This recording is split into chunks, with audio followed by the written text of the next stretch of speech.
Wiz, it's finally good to hook up with you, man. It's years in the making. I know. I'm more excited sitting here, man. Let's take it back to the beginning. Like, what made you pick up the microphone? Like, when did you realize you was an entertainer? I think I was in church when I started making music. I was 11, and I started writing raps then. That was really what made me like fall in love with music, rap music. Not rap music actually, because my parents used to play like Fela and King Sonny in the house, but I didn't love that because I wasn't I wasn't old enough to understand or enjoy the music. So it's like I felt I was just listening to rap, man, just like, so that really like made me fall in love with music, and that was when I knew that, I want to do this for a long time. So what was the first rapper that you heard? Like, who was the rapper that had an impact on you and just made you want to rhyme? For real, Snoop Dogg beat, man. Like just his style, everything. When he came out, Snoop was just wavy. I remember then I actually saved up to buy a CD one time. Snoop is like, what really made me love. So that was really what made me fall in love with music. And I started listening to G Unit as well. G Unit was buzzing then. Master P was buzzing. Master, he dropped that The Good and the Bad Side of Master P. Right. Then, and I remember that I fell in love with the productions on there. Right. And just like, and that whole thing just made me fall in love with music. Then I started growing up, then I started listening to Bob Marley a lot, then listening to the Fela, the music my parents were listening to and enjoying. I started listening to that a lot, so. Where did you grow up? I grew up in Surulere, Hdvidz, Lagos State. The ghetto. Okay. The real definition of, ghetto. So the people who may not know, like, that's like close to Lagos, in Lagos? Yeah, that's in Lagos. That's in the middle of everything. In the middle of, like, anyone that grew up in Lagos or knows Lagos will tell you about Hdvidz and Surulere.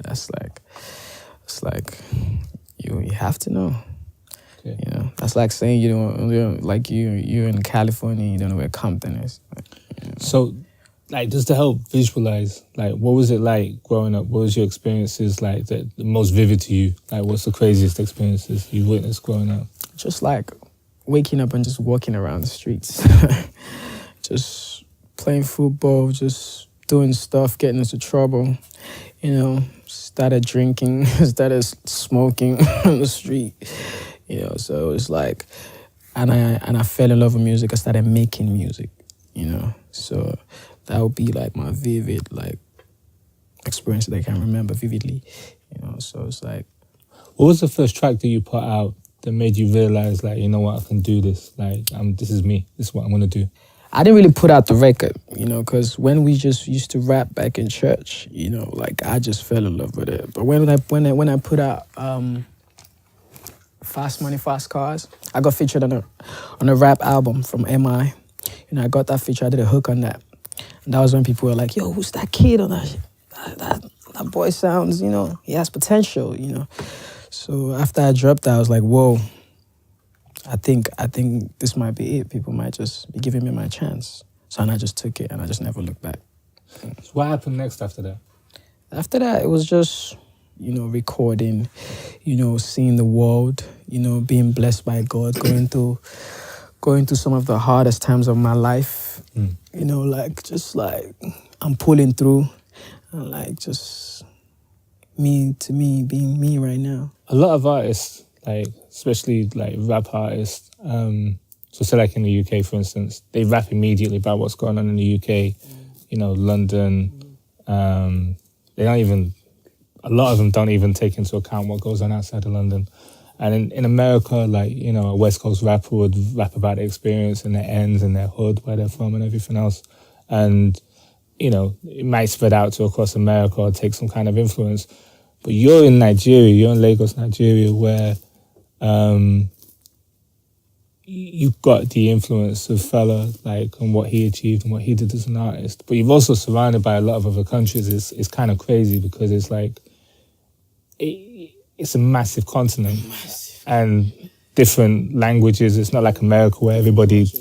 So how do you break through as an artist in Africa alone, let alone anywhere else? To be honest, that's why, like, for me, I feel like I'm totally ready. Like, that's why, like, I'm not even second guessing when I make a record. When I know a hit, I know a hit when I hear one. Because Africa is a big continent, and I've toured around almost all the countries in Africa, doing shows around stadiums, and being able to make music that people can relate to, even without really understanding what you say, but they have a clue, and being able to go there and give them good vibes and that energy, like, everywhere. That's hard work. So if you're able to conquer that, right, I think there's no artist that I think is not ready for the world after going through all that. You understand? Like just you're ready, super ready, unless you're stupid. Period. And you don't know what you're doing, or you don't know what you stand for. You don't stand for anything. So that's the truth. At what point? What was the record where you were like, I need to think bigger than just recording for people in Lagos or Nigeria? What was that? From the first one, man. Very first one. Like, I never really wanted to be just an African star. From when I made music, I was like, yo, I want to be a global star, man. Because the people that influenced me were not just, young stars that are just famous in their own community. There was nothing like the internet then. So it's like, for music to get to Africa, it had to be big.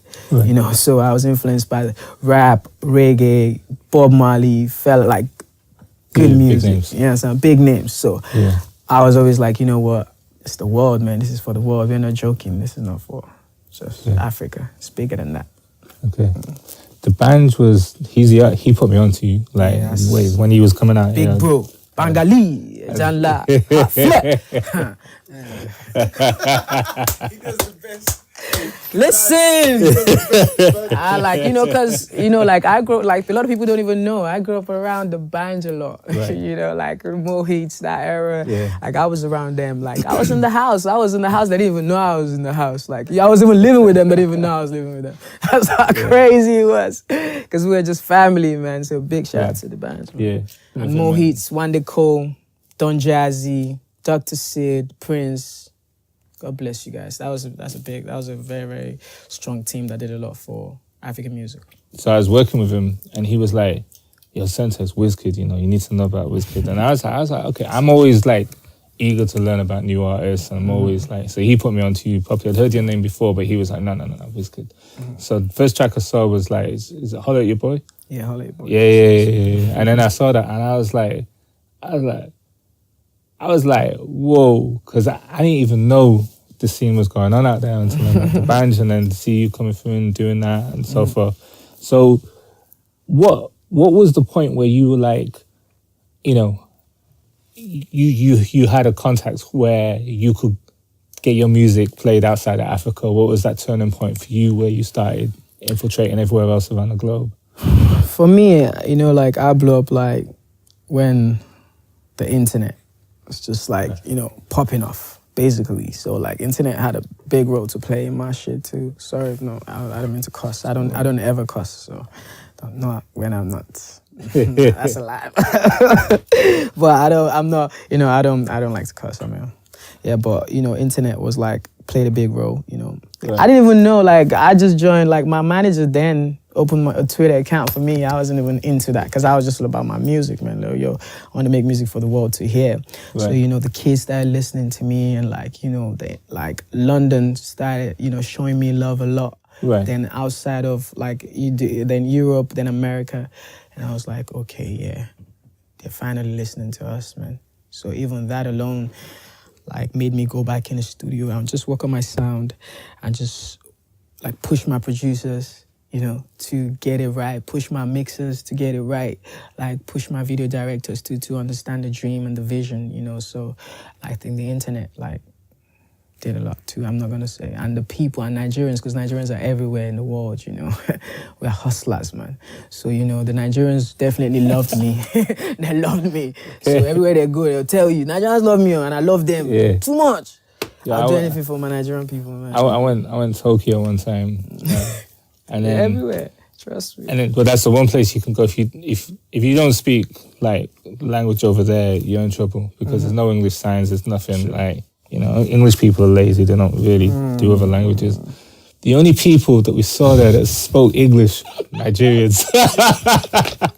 We're there on the block. They're like, yo, my man, what can we do for you? I was like, okay. Nigerians, we are everywhere, but so big shout out to my Nigeria people. Like, I love them like too much. That's why I do a lot back home. Like, sometimes I do free shows. Just pull up, hey, Wizkid free shows, or sometimes I charge like $1 for a show. Sometimes I take 1,000 naira. Sometimes for sure when I do shows at the Fella Shrine. Back at with Femi and all that. So it's like, I love Nigeria, man. Yeah. You got an international team. Like, when did you hook up with Disturb in London? Like, what was that point? From early, from like 10. That's when me and Dumi linked up. Like when they came to Nigeria, like they just heard me in the club and I was like, and I remember Dooms was trying to meet me then, and I was like, man, me, I was young then and I was crazy, so I was like naive. I was like, fuck Doomy, what the fuck is that, man? Man's understood. Like, oh, Tiny Tim was like, I love Tiny, but fuck them, man. But but when we linked up, like I was like, oh, come on, real brothers. They're from Nigeria too, so like, it's just been real, man. We've been real with each other from the first time I met. So it's beyond contracts. It's beyond like it's beyond disturbing London. This is like a family relationship. So that's what it is. I think a lot of African artists, because there's a lot coming through, right, that are popping off. But I don't think they realize the need to have that UK team that can be like, yo, do this over here, don't do that. That's why I'm the smartest. Nah, I was just joking. I was just joking. I'm a joker. Don't take me serious, bro. But me, like, to be honest, like, I'm a big believer of teamwork and hard work. I believe in like I'm open-minded to meeting people and just knowing like we can work with each other, we can collaborate. Like whatever field you're at, you never know how we need each other. So it's like I just keep an open mind, man. Ojulegba. Ojulegba. Ojulegba. Ojulegba. Ojulegba. Ojulegba. That track. No, you're gonna get it right, Sam. You're gonna try. Please, I beg you, make you try for me. Ojulegba. Ojulegba. I got you. Like, how real is that track? How too real. That's why I like it's an evergreen record. Like, it'll always be there. Because it's like less than a 5-minute track. I was able to like express different emotions in one track. Like speaking about the hustle, the grind, then me being so thankful to God, then me telling in the record like, yo, passing the message in the record like, yo, when I was younger, my mama told me like, yo, when God blesses you, you should be smart enough to know that you should take more. You should be more cautious. That's when you should get more cautious of what you say, what you do, and how you move. You understand? So it's like, I just, like in one track, I was able to do that. And to me, without even knowing I was doing that, like making a real track. And that's just the real thing about me. I love to make real music. Nothing, and anything I say in my music is what I do. I don't say nothing I don't do. I don't sell dreams to people. I didn't start talking about getting cars or, driving and wearing jewelry until I could afford to buy jewelry and talk about it. So it's like, I just make real music, man. So that's a real record for me. How did it feel when you first heard Skepta's verse on that? Amazing. I felt like, to me, because I remember I was outside Metropolitan Hotel and Dumi called me and was like, yo, Skep wants to come play something for you real quick. And I was like, yo, cool. So they came. And in my head, I kind of like thought about it. I was like, I think he did a verse on that. But I didn't even know Drake was on it. So when he came, he played me that. But I hadn't heard Skep. I was like, whoa. This is gonna take the record to another level, bro. I was like, yo, this is like the world is listening. This is we're gonna like bring attention to African music. And like that's why forever and ever I'm always thankful to my brother Skepta, man. It's the realest artist, one of the realest artists I've ever met. And that's why we meet up everywhere, link up on a solo dolo tin, just just have fun, just anywhere in the world, man. That's my brother, you know. So, and that did a lot for African music too, you know, as a whole. I think that's one of his best verses as well. Man, I don't agree because I've heard like a lot of new, crazy new stuff Skep is working on. So it's like, but that's like an iconic verse, I would say. You know? Okay. Yeah. Okay. How would you class your style of music? Class my style. World music, important music. Okay. Important music. You know, there's music that just makes you feel good, you know. Basically, African music in general is like that. So I would say happy music. Okay. I don't have a word for it. I just call it a lot. I can go on and on. Yeah. I saw the Banj do a show at Wireless Festival, and he was like, "Yo, Sam, I'm bringing an 18-piece band," and I was like, "Why do you need an 18-piece band?" Like, I was just like, "This guy, man, like, it's just like, you know." But when I saw the show, I was like, "Whoa!" Like, he went in. That show was one of the best shows. Like, I think London had seen from an African artist, and you know, your music. I'm sure it'll be the same thing. You got a lot of melodies, a lot of instruments. I got my band I play with too. So, what's your take on grime? Because it's kind of almost like the opposite. It's like it's very, you know, it's program music. It's synthetic. Total opposite almost. Yeah, but to me, I listen to everything music first of all. You know, like because I'm open-minded. I'm not like naive to just listen to African music or just listen to a certain type of music. I'm like open-minded. So you know, like. I might not follow it, you know, or know too much, but I think I know a couple records, you know, and like, they're cool, man. It's nice to me. Like, if anyone that sounds good to me, I listen to it again. I'm cool, man. I'm open-minded about records. Okay. We got, over here, as you know, we've got grime, we've got UK rap. There's a sound some people are calling Afro bashment or Afro rap. I'm not sure. That's why I don't. That one there. Yeah. That one there. I don't understand. Okay. And that's why I don't. Let's not call it Afro bashment. UK. Let's not call it UK Afrobeats too. I don't know what to call it, but I don't like to classify it like that. Okay. Yeah, because it's music too. Okay. Yeah. But what do you think about some of the MCs that are coming through now, which have got a lot more African influence in the music than before, like putting it into the slang, the lyrics, and everything else? Yeah, man. Like I say, like music is a universal language. First of all, like you don't need to understand what the person is saying to love the records. So like the fact that Africa is influencing the sound, or like bashment is influencing the sound, and they're creating their own sound. It's a great thing for music. You know, it's a great thing. Like I'm really just happy to where the music is going into right now. You know, like because now the world is listening to one music.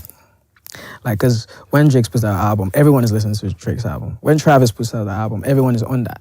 When Adele puts out an album, everyone will listen to an Adele album. When Beyonce does, everyone would listen to it. So it's like the world is listening to one music, and like Africa is really influencing that, you know, like the sound, you know. So I'm just happy to where that's going, because that's going to open doors for the music scene out there, man. And I'm just happy to where music is at now, where music is going, and I'm just blessed to be here contributing my only two music that I do to that. What's it take to be a boss? That's a serious question. You're a boss? Yeah. Not just hearing you now. Blood, sweat, and tears, man. Blood, sweat, and tears. This is not a joke thing, man. I've toured around Africa. I've done stadium shows. Now, if I go back, I do stadium shows. I don't go to no club gigs. I used to do that anyway when I was coming up, but like, I've built my brand to a level that I'm confident enough to take it anywhere in the world and like say, yo, this is what I do and this is what I stand for. So, cost to be a boss, man, it's everything, man. It's everything, man, because I've gone through. You just gotta be ready for it. You gotta be, like, you can't be born for it. You have to like decide. Who inspires you to call the shots the way that you do? The people that inspired me or influenced me are real musicians, like the Bob Marleys, the Fellas. They made decisions that were like, they made decisions that people thought that they were crazy, but it was the right stuff for what they were doing, and it brought them respect to their sound, and it took their sound to a whole new level. So that's the approach I have with my music, so and what I do. So when I do that, I have it in mind, yo, I'm providing for my family. Yeah, so. But at 26, you got the confidence and you got the authority, and you got the decisiveness to call shots on a global scale. Yeah. Most 26-year-olds are in the club. They get I'm off still the in the word. club. No, I was in the club last night. but you're running the club. But I feel you Right. 100%. So, like, Yeah. I just want to get to the bottom of, like, what inspires you to do that, because no one's doing it. It's like you said, like, there's other artists, there's other big, but like, your age, they weren't calling the shots like you're calling the shots. Well, I would say, my upbringing and where I'm from, and just growing up in Surulere and the streets of Lagos, and just not forgetting where I'm from or what I'm doing this for, that just keeps me grounded and puts my head in check. I don't, this is my life. Music is my life. It's not like I'm joking. I'm not here like messing about. When I make a record, I go to the club to listen to it now back home with my boys. Like, I go, DJ, sneak it in there. Let me see how the people react to that. And I say, let me go change this. Let me go. So like, I take my time in making music. It's a process for me, everything. I sit down, I think, I look at things objectively, like, what if I'm not Wizkid? If I make this move, would I look at it and say, that guy is actually a smart guy, So like, I always think 2-3 times or like 100 times before I make a decision. So, like my everything has helped me, my family. Just that's helped me shape me into what I want to be. And I love it. You got that Michael Jackson vision. Because Michael was like, wanted it all. Wanted it all. Of course. Has there been any point where you've been like, this shit might not happen? Like, is this really for me? No. I was never there was never a time. Even when I went through the craziest stuff. What's the craziest stuff? Like, because when I had my baby, I was like, I was 21. I blew up when I was 19. Or like, I started getting buzzed when I was like 17, but I blew up when I was like, people said, no, Wizkid 19, so I was young. And when I had my kid, the media was like so harsh on me back home. So it's like, saying like, look at the headline. It was like, Wizkid impregnates an undergraduate. I'm like, it was crazy for me. And just growing up, or like just being in the media, because I made a lot of mistakes too. I probably say a couple things I wish I didn't say, So it's like, it's a lot. It's like, you're 20, you get a phone call, yo, Wiz, I'm late. How did that feel? Jesus. I felt like I disappointed everyone. Like, I felt like I disappointed myself, first of all.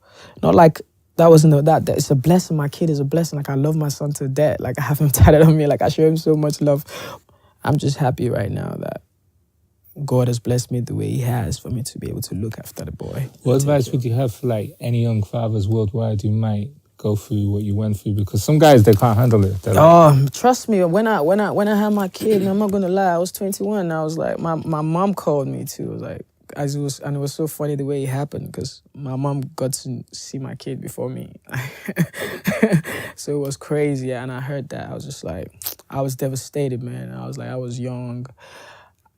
I was making money, but not like as much as I would want to make then, but I was like, now I have to just focus. Now you're not thinking for just yourself. You have a human being you have to raise to be someone great, or go the opposite. So you have the choice. You have to decide what you want to do. So every time I go through stuff like that, I just look in the mirror again and speak to myself, man, and I'm back on track. So everything is like a blessing. There's nothing I see as a disappointment, or I don't feel bad about anything if it doesn't happen. Fatherhood's good, right? Yeah, amazing. Listen, I have conversations with my son. Right. I was FaceTiming him the other day for like an hour. Right. And he was telling me the craziest stuff. These kids are like growing up so fast, man. I love my kid to death. So, it's amazing, man. I don't want to talk about my son too much because I love him. Like, It's inspiring.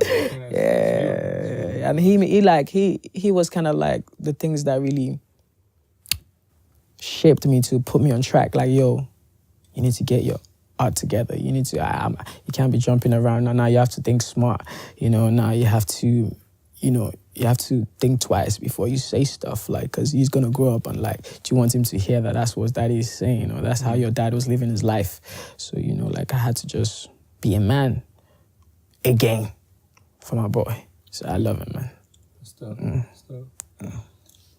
What, you know, you've been putting out music, making a lot of money. I hear you artists in Nigeria you get that dough a lot of different ways than what UK artists do, and US artists. What made you decide to do, like, sign a label deal though? Yeah, because it's like you said, I've been doing my thing. I've been touring. I've done wireless. I've done a couple of festivals, like, you know, just by myself and with my music, you know, like, and I know, and I would just be a stupid artist not to think of the next level of what I'm trying to do with myself and stuff. Not everybody needs a label, 100%. I'm going to say that right now for every artist out there. But if you're smart enough, right, you can be the biggest artist in the world if you have the right machines behind you and the right structure and the right smart people thinking for you, you know? So it's like, for me now, it'll just only be right for me to do a sweet deal that will benefit Africa. All right.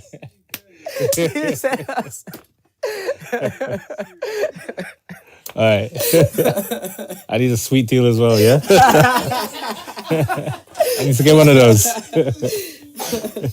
Yeah, you know, so that would benefit the whole of Africa, you know, myself, and just take the music to another level, man. So okay, that's what it is. What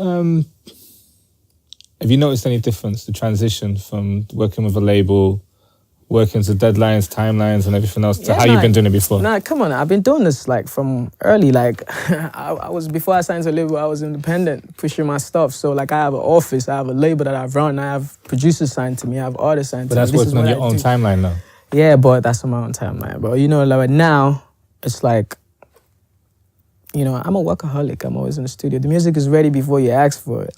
You know, like, so I'm giving you the pressure now because there's too much music. What can you do for me? What can you do with this music? What can you do with this hype? What can you do with the fame? What can you do with the shows? What can you do with the people? We have numbers. What can you take it to? Can you get me more shit? Like, can you get me like, yeah, that's what it is. So like, the hard work is even on the team, not me.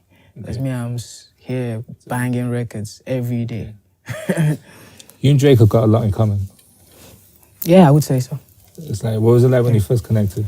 Yeah, it's like, he's a very smart guy, you know, I would say. And that's what, I'm not like, I don't muck around. I don't waste my time. If it doesn't add up or it doesn't add to me or can't do anything to our relationship, like, I don't want it. So it's like, that was just really like unorganic. And when that happened, and big up Skep, you know, introduced us. This is through Skepta that you guys... Yeah, it was through Skep, man. Skepta is the guy. That's my blood. To connect. The connect, the plug, everything.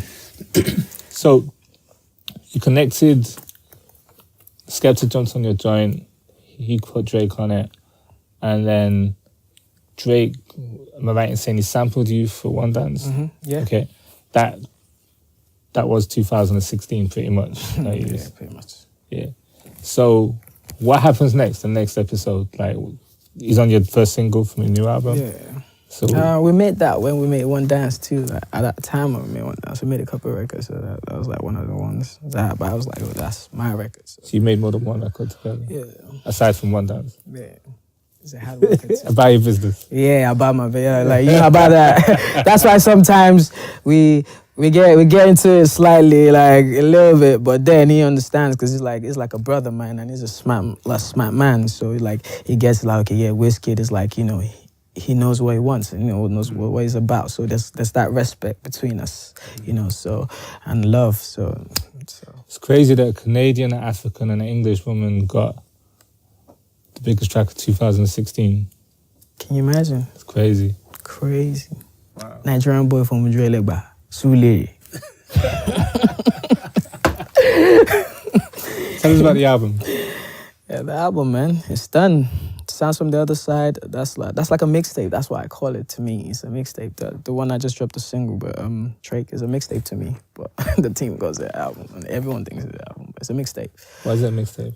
Because it's not the best work of Wizkid. It's just a project I decided to do to introduce people that are not like familiar with the sound or Wizkid's sound. So like I've been able to do a lot of international collaborations with my local producers and and our artists, and just like fuse a sound for the people to have. Like it'll probably be something I do like every 2 years or every 3 years, make it sounds from the other side. Like, Right. you know, like just that.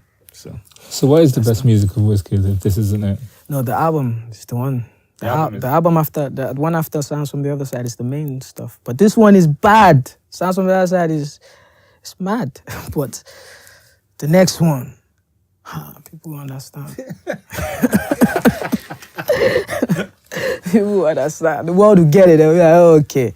That boy, they'll look back at this interview and say, okay, now I understand what he was saying then. Because now it might just look like I'm chatting shit. Like, I don't think people will think that at all. I don't take myself like a serious person, so I don't.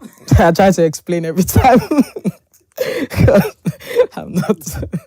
I mean, okay, so you got USA pop, UK rap, grime. You got, you know, the Afrobeat sound, and you know what's happening in Africa at the moment, in Nigeria more so. But like you're working with a lot of South African producers, artists. Yeah. Who you rating? Who should I be looking out for, like, for my hip hop show? In Africa? Yeah, South Africa. In South Africa? Yeah. Oh man, Maporisa.